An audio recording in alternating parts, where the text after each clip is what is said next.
Carrom board খেলে, বারে carrom board খেলতেছে, নামাজের আজান হচ্ছে, সঙ্গে আমি ওই ক্যারাম বোর্ড খেলতেছে, ওই দিক দিয়ে আমি যাচ্ছি, নামাজের আজান হচ্ছে, একজন কে মানে কাক করলে, এই আজান হচ্ছে, ঠোকা মারিস না, মানে আজান হলে ঠোকা মারা হবে না। আমি সাইডে তা খাওয়া যাবে, আমি মনে করলাম যে ঠোকা যখন বন্ধ হয়েছে মনে হয় সবই বন্ধ হবে, নামাজ যাবে। আর খানিক খায় থাকার পরে আমার উজু ছিল দেখে আমি গেলাম না, আগে উজু আছে যে দাঁড়িয়ে আছি, দেখি আমি যাই তো খালি খাতার খারাপ উজু আছে আমার, বেশিরভাগ ক্ষেত্রে উজু আমি রাখার চেষ্টা করি। কারণ এই উজু আছে বলে আমি দেখলাম, পরে দেখলাম আজানও শেষ, আবার ঠোকা শেষ। নাউজুবিল্লাহ, এরা মুসলমান বলেন, এরা মুসলমান? আমি সোজা মসজিদে চলে গেলাম, মসজিদে যায় আসার পরেও দেখি নামাজ পড়ে আসার পরে ওরা খেলতিস, তার মানে গেছে নামাজ, ওরা যায়নি। তার মানে এদের কাছে নামাজের চাইতে ক্যারাম বোর্ড খেলাটাই বেশি জরুরি। কথা ঠিক না ঠিক?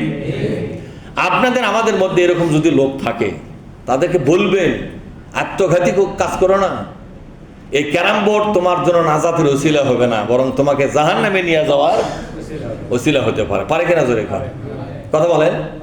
এই ক্যারাম বোর্ড তোমাকে জাহান্নামে নিয়ে যাওয়ার একটা ওসিলা হতেও তো পারে না, পারে না? হায়াতের মালিক কে? এই পৃথিবীতে মানুষের কাছে হায়াতের চাইতে বড় সম্পদ আছে? আপনার দুনিয়ার টাকা পয়সা যা আছে এগুলো কি বড় সম্পদ না হায়াতটা বড় সম্পদ?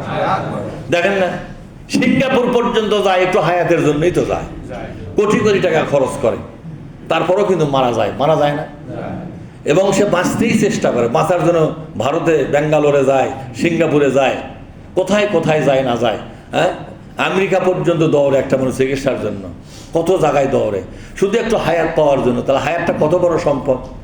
দুনিয়ার সম্পদ সব শেষ করে দিয়ে হলেও কিডনির পিছনে খরচ করে কিনা? যে কিডনি ভালো থাকলে সে বাঁচবে, হায়াতের জন্যই তো যত আপনার দৌড়ঝাঁপ। কথা ঠিক না ঠিক?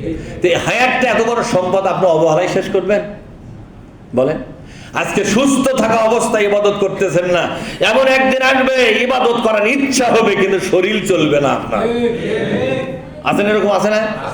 শরীর চলে না, এই দোকানদারি পরে থাকবে, এই ব্যবসা বাণিজ্য পরে থাকবে, এই হাল কৃষি কাজ করে থাকবে, আপনি প্যারালাইজড হয়ে না অ্যাক্সিডেন্ট হয়ে না যে কোনো একটা দুর্ঘটনার পরে বা রোগ ব্যাধিতে পরে আপনি এমন অবস্থা হবেন আপনার মনের মধ্যে অনেক ভালো কাজ করার ইচ্ছা জাগবে কিন্তু আপনার শরীর আপনাকে কুলাবে না, সাই দেবে না। এজন্য আল্লাহ নবী বলেন, সুস্থ থাকার অবস্থায় তোমরা ইবাদত ছেড়ো না।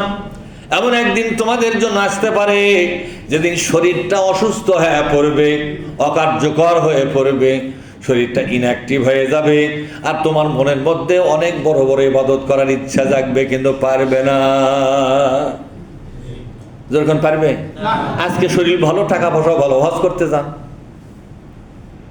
কিন্তু এমন একটা দিন আসলো যখন শরীর ভালো নাই, আবার টাকা পয়সাও নাই, তখন আপনার কি হবে বলেন? আর যদি টাকা পয়সা থাকেও তো হজ করতে যেতে ওই ঠেঙ্গে ধরে ধরে হজ করবে চাপা দিবে? হজের জন্য শর্ত হলো শরীর টনটাইট থাকা লাগবে না?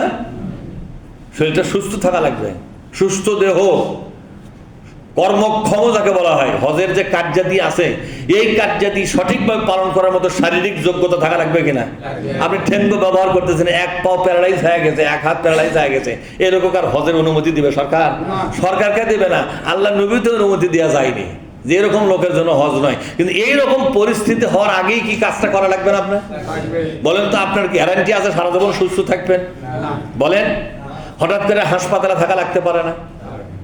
হাসপাতালে থাকা লাগতে পারে, ক্লিনিকে ভর্তি হয়ে থাকা লাগতে পারে, বিছনায় পড়ে থাকা লাগতে পারে, মাসকে মাস, বছরকে বছর। তখন তো আপনার ইবাদত করার ইচ্ছা থাকলেও তো আপনি আদায় করতে পারবেন না। সুতরাং আজকে কত সুন্দর একটা মানুষ, আপনি কোনো রোগ নাই, ব্যাধি নাই, সুস্থ মানুষ, সবল মানুষ, অযথা ক্যারাম বোর্ড খেলে, গল্প গুজব করে, চাষ চলে, সময় নষ্ট না করে, আজান পড়েছে, সব দৌড়ে মসজিদে আসেন, আল্লাহকে সেজদা করেন।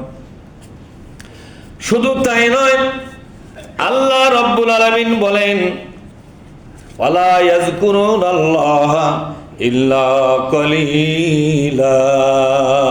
কোন আল্লাহু আকবার। ওয়ালা ইয়াযকুরুনাল্লাহা ইল্লা কলিলা। এবার আল্লাহ পাক বলছেন, ওরা যখন নামাজ পড়ে আল্লাহকে ওরা স্মরণ করে না। নামাজের মধ্যে আল্লাহকে স্মরণ করার কথা আছে না নাই? কিভাবে আছে বলেন তো? নামাজের প্রথম থেকে শুরু হয় আল্লাহকে স্মরণ করার কথা। আল্লাহর জিকিরটা নামাজের ভিতরে আছে। এক জায়গায় আল্লাহ বললেন ওয়ালা জিকরুল্লাহি আকবার, বলেন ওয়ালা জিকরুল্লাহি আকবার। আকবার বোঝেন তো? আল্লাহু আকবার আছে না? আকবার মানে কি? আল্লাহই বড়, তাই না? তো জেকেরে আকবরী জেকের, আকবরী জেকের কোন? এই পৃথিবী সবচাইতে বড় জেকেরটা কোথায়? এই পৃথিবীর সবচাইতে বড় জেকেরটা নামাজের ভেতরে। সুবহানাল্লাহ বলবেন না? কার ভেতরে?